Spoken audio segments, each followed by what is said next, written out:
Hey everyone, welcome to Inspired Action, the leadership forecast, where real conversations don't just sound good, they change how leaders show up. I'm your host, Kyle Pertuis, and today we've got three leaders stepping up, leaning in, and bringing the kind of insight you don't get from a playbook, you only get from experience. So whether you're leading a team, building a culture, or just trying to show up better than you did yesterday, you're in the right place. Let's get started.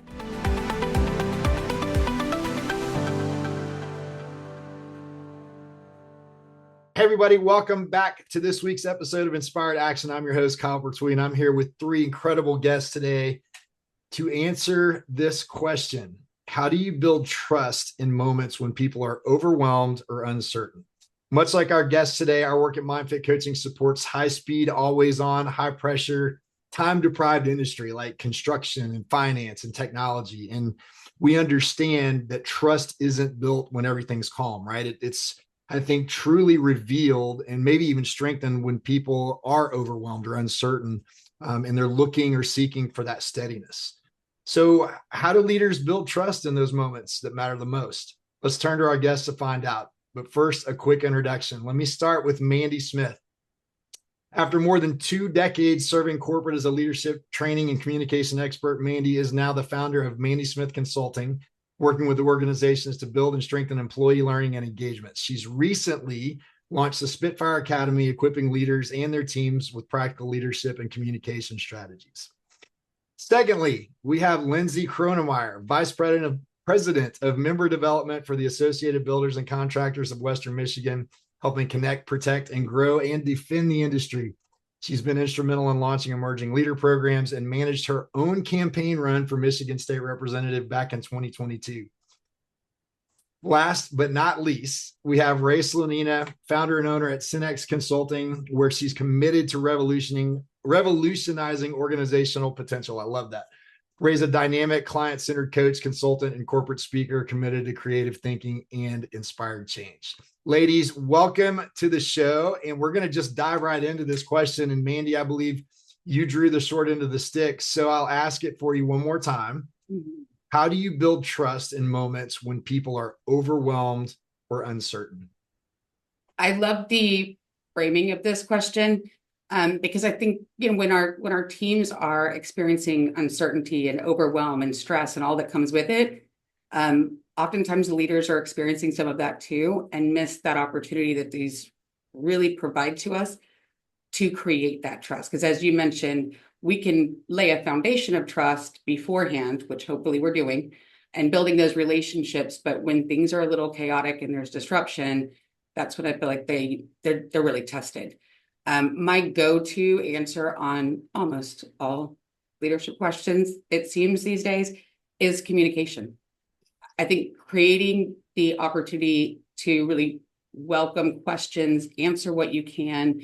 I think as leaders, you have this responsibility to provide clarity and support and direction. And I think these are really good opportunities to step in, really give an opportunity to the staff to be able to share what they're experiencing, what they're overwhelmed by, what are the challenges that are getting in their way, what is the fear at the core of it, right? Because oftentimes when there's change and disruption, there is a level of fear of failure or fear of the unknown and how it's going to impact them. And so I think creating that opportunity for them to be able to really share what those fears are also gives the leader an opportunity to really not only validate, but relate. Because leaders have gone through the same before too, right? We need to remember that those times when we were also feeling overwhelmed and there was a level of uncertainty. And I think that it gives us an opportunity to really speak directly to what those needs are and be able to help provide support, reassurance that things are a little bit crazy right now. But we're going to make it through this. You have the skills that you need. And I think it's also a really great opportunity to create a safety net that things are going to go wrong sometimes. And yes, there may be some hiccups and there may be some missteps that come out of that overwhelm or out of that uncertainty, but those often give us those opportunities to learn and grow skills that we don't get when things are just smooth sailing. I love celebrating that is important. Yeah, I love that you brought the fear piece into the communication, right? Because sometimes it's just about acknowledging that exists. I love it. Let's jump over to Lindsay. Thank you, Mandy. Lindsay, what would you add to piggyback on what Mandy said about building trust in those moments when people are overwhelmed or uncertain? Yeah, I mean, I'll second the communication piece, and I think it's a lot of listening. My instinct used to be, let me jump in, let me fix it. I got this, don't worry. And I often think that's not what people want when they're feeling overwhelmed and Mm, stressed out about things that are happening. And then I think for me personally, something I've learned about myself in a professional setting is that I often come across as really buttoned up, organized. I have my crap together, and I think that can create a lot of distance sometime for my team and people I've worked with. So showing them that I'm human, I experience these things too. I hear you. I've felt this professionally. I've felt it personally. We feel that overwhelm in all different parts of our lives. That I think that has really helped me specifically build that trust with my team so that we can listen, we can dive in, we can solve it. And then the other big component of that is accountability. We're a really small team over here, so chances are I'm probably creating some of that stress and overwhelm. mm. So it's backing it up. Like, what was my role in this? Am I a roadblock? Did I not explain? How can I improve this, communicate better so we don't end up back in this experience again? And I think that that's been really critical. I love the personal ownership and taking part in what you might be contributing to, right? I think that's so important. Good stuff. All right, Ray, let's jump over to you. What would you add? I mean, that's some great perspective so far. I'm eager to hear what you have to say about building trust in those moments when people are overwhelmed and uncertain. Yeah, I love it. The bringing in the fear, the communication, what we may be projecting. So I'm thinking of it wasn't too long ago. I was feeling so overwhelmed. I was sitting in a parking lot and I was grasping my steering wheel and I had been saying yes to everything and I didn't see a way out. So I called a good friend of mine and I was expecting a plan, right? And when I told her everything that was going on, she took a beat and she said, okay, what's the part of this that feels heaviest right now? And I was able to name it. And then she said, okay, go to Boulevard Coffee, which is my favorite coffee spot. She said, go get yourself a pistachio latte. You know that's your safe haven. And think about truly what's yours to own and what you're owning that you don't need to. And so it was the way that she showed up. It was like this really grounding set of questions, and it brought my nervous system back down so I could think things through. Trust is a big, shiny word, and I think it often masks what's really going on underneath. And so most people or may not say they're struggling to trust, but they can say or recognize they don't feel seen or clear or safe. And so what I like to do is a couple of things. First, kind of regulate, not rationalize. So, Lindsay, when you said resisting the urge to step in and fix, that really resonated. So slowing the moment down and then asking kind of that grounded question about what feels heavy, and then shrinking the problem with questions because that allows us to go back to some composure and organize some of the chaos. What's in your control, whether the facts, what's your story that your brain is filling in. Those questions can help, I think, bring us back to a sense of agency. And then third, really being honest and staying present, because I think this was what allows trust to really show up. Here's what we can commit to. Here's what we're still figuring out. And I think over time, if we can show up as leaders and with our teams, with our clients, that even if we may be feeling overwhelmed, we're not going to disappear. We're not going to fake it. We're going to be there. That really models, I think, and gives permission for others to do the same. So building trust in those moments is about that consistency over time and helping people come back to a sense of composure and really being grounded. And I think that really sets up the environment that allows trust to flourish. Question though. Here's what I'm curious about. So,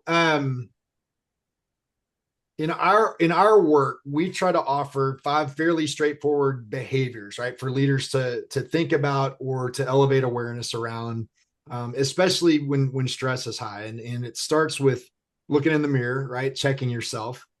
We want to We want to do what we can to create that space for human connection, the candid communication that you guys mentioned, modeling sustainable performance, right? So not just modeling a behavior where it's eating, the stress is eating you up inside, but how can I approach things in a way that's sustainable and really about leading and moving forward. And then finally being curious, right? And I think, Ray, you were talking about some of the questions that your friend asked you, and certainly as coaches and leaders, we have to be curious with those questions. So my question to you ladies, in the time we have remaining, what are some of those behaviors that leaders can model to really stay connected and grounded and really effective under pressure? I will jump in. The first thing that came to mind is, I think, you mentioned curiosity, and there's such power there. That's something I think we can model in these moments by inviting our, whether it's our team members or even our colleagues and peers, inviting them to ask questions and ask those things. I think oftentimes, in my experience, leaders often will make decisions or know about things that are coming or know things that are happening. And they've talked about it so much with their leadership or their peers that there's an assumption that information sometimes is disseminated, or that the information they provide is really clear.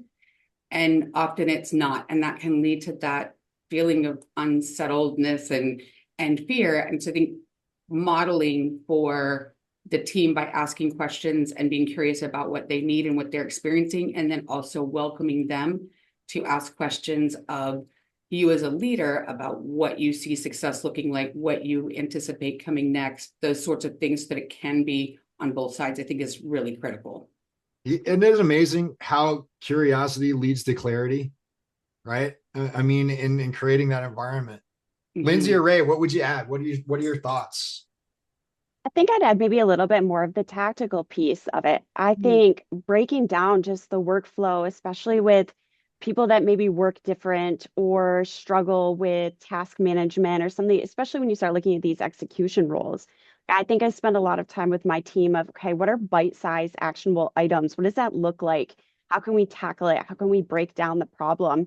And that's not so much maybe the people component, but that's like how we have to get the work done. And after you go through that listening phase, I think modeling the solution to them is critical to then hopefully replicate that the next time overwhelm occurs.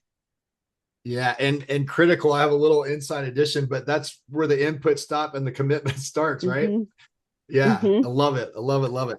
Ray, what would you add? So really great stuff. When you're talking about being curious, or Lindsay even breaking things down, it's interesting how we all may look at trust or lack thereof slightly differently. So understanding what may be creating the lack of trust, sometimes it's role clarity or processes, unmet safety, for instance. It could be feeling unseen, inconsistency, or maybe even some of those broken or unspoken expectations. Mandy, like you were talking about, leaders knowing, but the rest of their teams may not, and sometimes forgetting to close that loop. So going beneath and understanding what may be creating the challenge with trust. And I think, so back, Kyle, to what we were saying earlier, regulating ourselves first as leaders, and then naming what's going on honestly. And then that curiosity piece, asking before we advise, I think is a big one. And then if we as leaders, and it's going to happen, if we fall short, modeling the repair. So how do we own it, and how do then we move forward? And I think that helps the team build resiliency and recognize that mistakes are survivable too. So it really makes it safe to be human. Those are just a couple of things that I would add. Yeah, I love it. And you mentioned emotional regulation a couple of times, and sometimes that sounds like, oh, that's such a such a term that, what does that even mean? And I think that's so important for people to understand. It's not dismissing the emotion. It's understanding what it is and the impact that it may have for you and for others, right? And I think when we can do that, when we understand, have the awareness to do that, we then come from a place of much more conscious and intentional choice about how we're going to engage whatever that situation may be. So I love that you brought that up. Ladies, I'm going to have to wrap this one up. I think I could probably take another hour with y'all. So we'll have to look at getting you back on the show. I had someone tell me once, a steady leader is not the one with no pressure, but it's the one who doesn't make everybody else carry it. And I think the behaviors and the examples and the experience and wisdom you guys shared today certainly illustrates how leaders can be more intentional and more conscious about how they want to show up and build that trust, and model those behaviors that are so important when times are uncertain and people are feeling a little overwhelmed. So thank you all for taking the time to join us today. Everybody out there, be sure to watch us every Thursday on LinkedIn at noon Central for new episodes, and anytime on our YouTube channel at MindFit Coaching. Thanks for watching. We'll see y'all next week.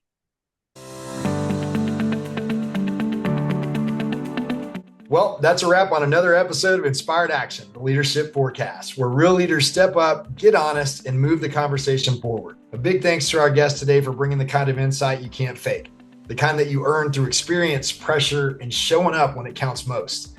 Be sure to join us every Thursday on LinkedIn for new episodes at noon Central, and anytime on our YouTube channel at MindFit Coaching. But most importantly, keep taking inspired action. We'll see you next time.